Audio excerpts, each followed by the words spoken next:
केंद्रीय मंत्री अनुराग ठाकुर बोल, इंडी गठबंधन अहंकार और घमंड से भरा हुआ। बर्तनों की तरह आपस में खड़केने जैसे होगी इनकी हालत। पीजीआई सैटेलाइट सेंटर का किया निरीक्षण। केंद्रीय मंत्री अनुराग ठाकुर अपने एक दिवसीय दौरे पर आज ऊना पहुंचे। ऊना पहुंचने के दौरान केंद्रीय मंत्री अनुराग ठाकुर ने निर्माणाधीन पीजीआई सैटेलाइट सेंटर का निरीक्षण किया। इस दौरान तमाम प्रशासनिक अमला मौके पर मौजूद रहा। मीडिया से रूबरू होते हुए अनुराग ठाकुर ने कहा कि पीजीआई सैटेलाइट सेंटर का कार्य तेजी से चला हुआ है। जल्द ही 340 बिस्तर का अस्पताल हम सबको मिलने वाला है। आने वाले 12 से 15 माह के अंदर ऊना जिले के लोगों को पीजीआई नहीं जाना पड़ेगा। हिमाचल के साथ पंजाब के कुछ जिलों के लोगों को भी इसकी सुविधा मिलेगी, जहां पर ओपीडी के साथ साथ सुपर स्पेशलिटी वार्ड के साथ सुपर स्पेशलिस्ट डॉक्टर भी अपनी सेवाएं देंगे। वहीं उन्होंने इस प्रोजेक्ट के लेट होने का कारण प्रदेश फॉरेस्ट क्लियरेंस से लेकर बिजली पानी राज्य सरकार, केंद्र सरकार और एजेंसी की बजाय विलंब तो हुआ है, लेकिन हेल्थ मिनिस्टर से खुद इसको लेकर फीडबैक लिया है। सबसे ज्यादा समय एजेंसी को फाइनल करने में लगा है। जितना लेट यह प्रोजेक्ट हुआ है, उतना जल्दी ही इसके कार्य को शीघ्र संपन्न किया जाए। लंबे समय से जिसका इंतजार था कि पीजीआई सैटेलाइट सेंटर ऊना का कार्य प्रारंभ हो, अब वो तेज़ गति के साथ चला है। जैसा आपने मेरे यहीं पर पीछे देखा, ओपीडी ब्लॉक बनने की तैयारी शुरू हो गई है और अन्य भी जो बिल्डिंग्स हैं उनका भी फाउंडेशन वर्क बड़ी तेज़ी के साथ चल रहा है। ओवरऑल ये साइट जो है उसकी पूरी लेवलिंग और ग्रेडिंग अलग अलग स्तर पे चल रही है और आने वाले समय में 340 बिस्तर का एक शानदार अस्पताल सुविधाओं के साथ हम सबको मिल पाएगा।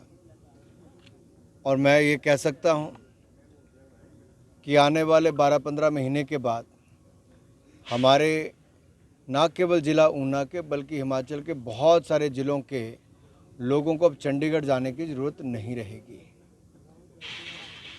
और यहाँ पर तो आशा ये है कि साथ लगते पंजाब के इलाकों के लोग भी पीजीआई सैटेलाइट सेंटर ऊना का लाभ उठा पाएंगे। यहाँ पर लगभग हर तरह की सुविधा होगी, जहाँ ओपीडी के साथ ओटीज इन सब की सुविधाएं हैं।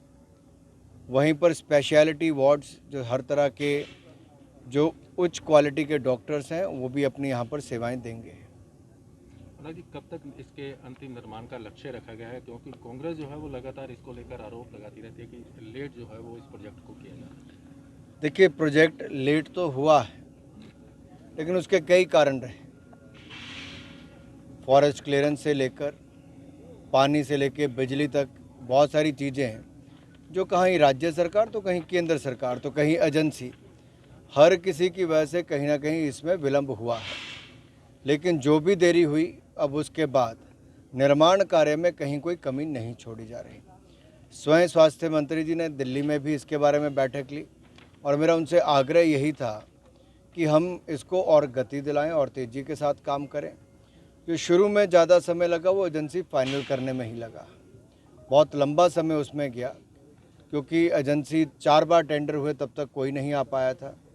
जब तक टेंडर की प्रक्रिया पूरी नहीं होगी तो कोई भी नियुक्ति नहीं होगा।